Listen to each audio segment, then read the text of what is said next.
Cara, esse final de semana eu tava escutando uma música que é do Lil Indy, tá? É as músicas que o Whindersson fez no estilo trap. E uma das frases principais dessa música era: nego, você vale o que tem, quando você tem nada, piva, você é ninguém, tá? É estranho falar assim. Mas isso me trouxe algumas reflexões sobre como que a gente é condicionado, principalmente nós homens, a serem olhados pelo que a gente tem. E não só pelas mulheres, tá? Pelos interesses amorosos que a gente tem, mas também por amizades, por família. A gente sempre é julgado pelo que a gente tem. E se a gente não tem nada, cara, é como se a gente fosse ninguém. Parece uma frase solta e besta no meio de uma música, mas ela faz muito sentido e é muito real. E o tema do vídeo de hoje é abordar um pouco mais sobre esse assunto. Mas por que que as pessoas costumam olhar o que a gente tem? Pode reparar em rodas de amigos, em roda de família, em roda de qualquer tipo de roda que você estiver, você é percebido de uma forma diferente conforme as condições que você consegue proporcionar para você e para sua família. Então vamos para a seguinte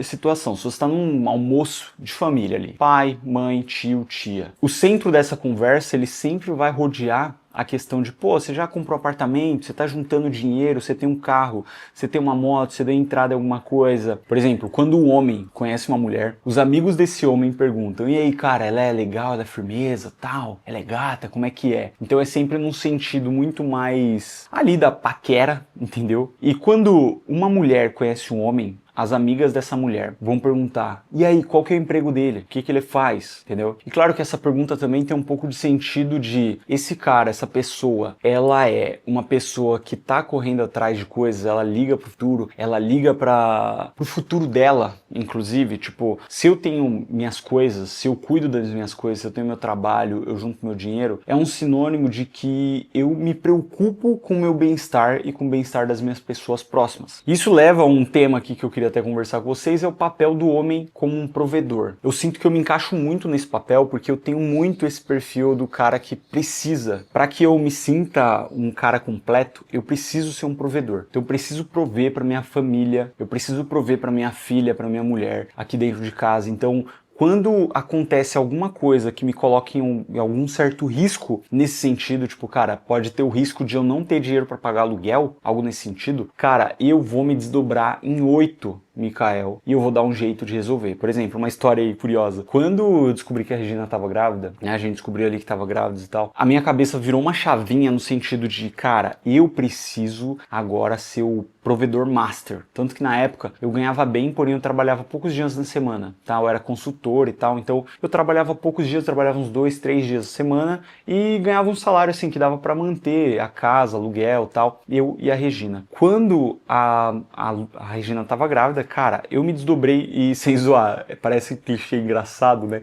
Mas eu arrumei 3 empregos, tá? Eu era consultor, então eu arrumei mais 2 consultorias fixas, né? Então na semana ali eu ocupei toda a minha semana com trabalhos para que eu conseguisse ter uma renda legal, tipo assim, eu dupliquei minha renda assim que eu descobri que ela tava grávida. Então eu fiz de tudo porque eu ficava pensando, cara, agora que eu vou ter filho, parou a brincadeira, entendeu? Eu preciso tá naquela gana. Eu tava com meus 20 e poucos anos, então eu tava muito numa vibe assim, inspiradora, inspirada. Eu tava tipo, mano, não, preciso resolver, vou fazer isso, vou fazer aquilo, e eu fiz, entendeu? Não que hoje seja diferente, tá? Quando eu me sinto um lugar de risco aqui para a estrutura familiar, cara, eu me desdobro em 8 e eu vou resolver porque eu sou o provedor da casa, entendeu? Eu acho que o homem, ele tem muito essa pressão desde pequeno ali, quando a gente entra na vida adulta, de ser esse cara provedor, seja para um relacionamento, seja para você mesmo. Então você tem esse peso de, mano, você vai ter que sustentar o que você faz, vai ter que sustentar a sua vida. Para você ser um cara foda, você tem que ter 1 milhão até os 30 anos. E entra um pouco da problemática das redes sociais, da comparação, né? A gente tá sempre se comparando com o outro. Então,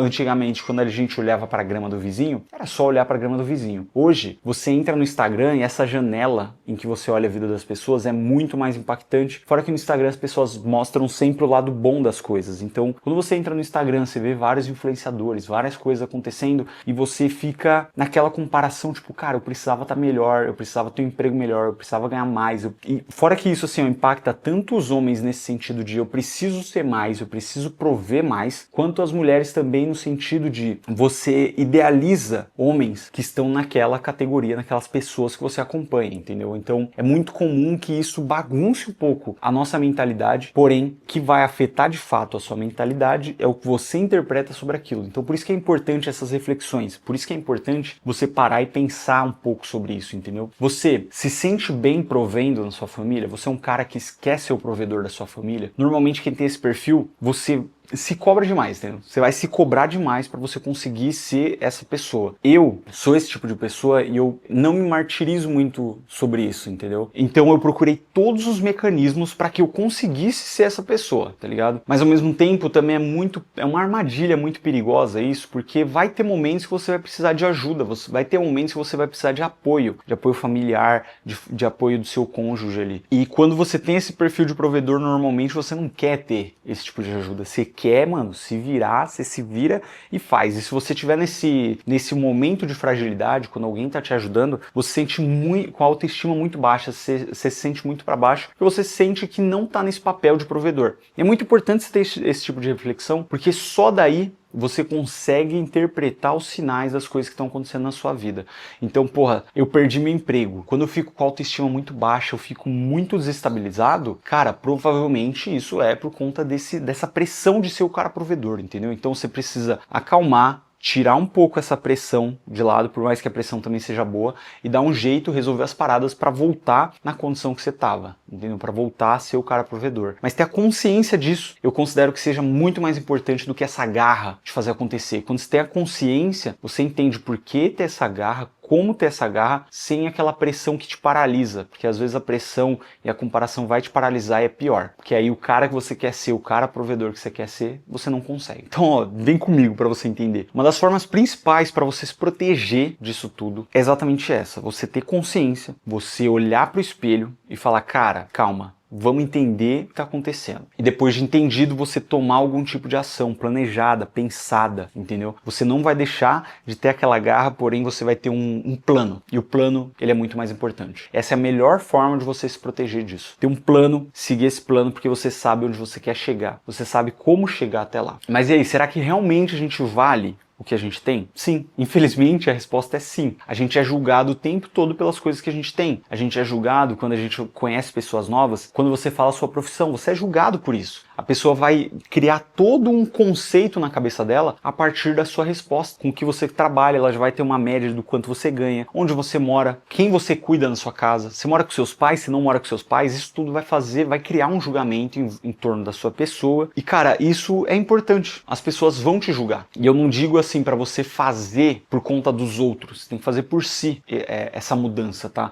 Então quando você vai se tornando cada vez uma pessoa melhor, é natural que as pessoas te admirem pelo que você é, pelas coisas que você tem. Porém você vai ter realizado essas coisas e quando você tem um mínimo ali de ambição, um pouco de bem-estar, você vai estar bem com as coisas que você tem. E aí assim, cara, é muito relativo, tá? Então uma pessoa que veio de um berço de ouro, a perspectiva que ela tem sobre as coisas que ela tem que conquistar na vida são muito maiores do que a pessoa que veio de baixo. Porém, a pessoa que veio de baixo, às vezes tem uma garra muito maior para conquistar, porque quer sair daquela condição atual que ela tá. Que eu considero que é o meu caso. As pessoas que saíram de um berço que não é tão estável assim, de pais separados e tal, você cresce com aquela pressão de você não poder falhar. Entendeu? Você não pode falhar. Quando você chega ali no seu topo, você vai olhar pro mais alto ainda. Não acho que seja um problema você almejar esses objetivos, você correr atrás para conquistar, porque quanto mais você conquista, melhor você se sente. Porém, ter essa consciência é muito importante, porque se você chegar lá no topo, nunca vai ser suficiente e você não vai conseguir aproveitar as oportunidades que você já conquistou, as coisas que você já conquistou.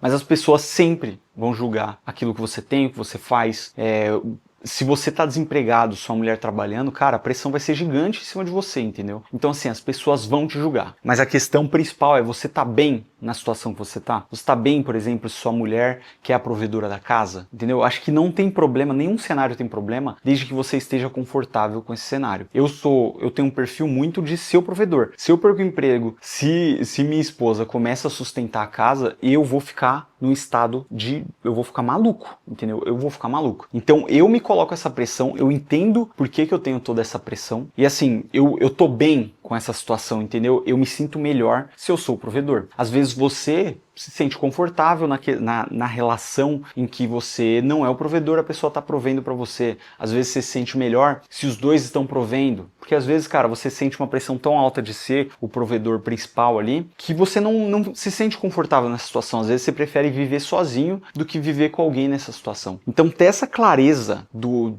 seu perfil de pessoa, de como você, quais condições você prefere para viver a sua vida, é muito importante. Olha, então se inscreve no canal se você gostou desse tipo de assunto, e se você é um guerreiro que ficou até esse momento do vídeo, comenta aqui embaixo pudim, de graça assim, pudim. Então ó, deixa seu like, comenta, vocês já estão ligados, a gente se vê, claro, no próximo vídeo. Gostei muito da reflexão de hoje, então pense um pouco mais sobre esse assunto e comenta aqui embaixo o que você acha. Falou!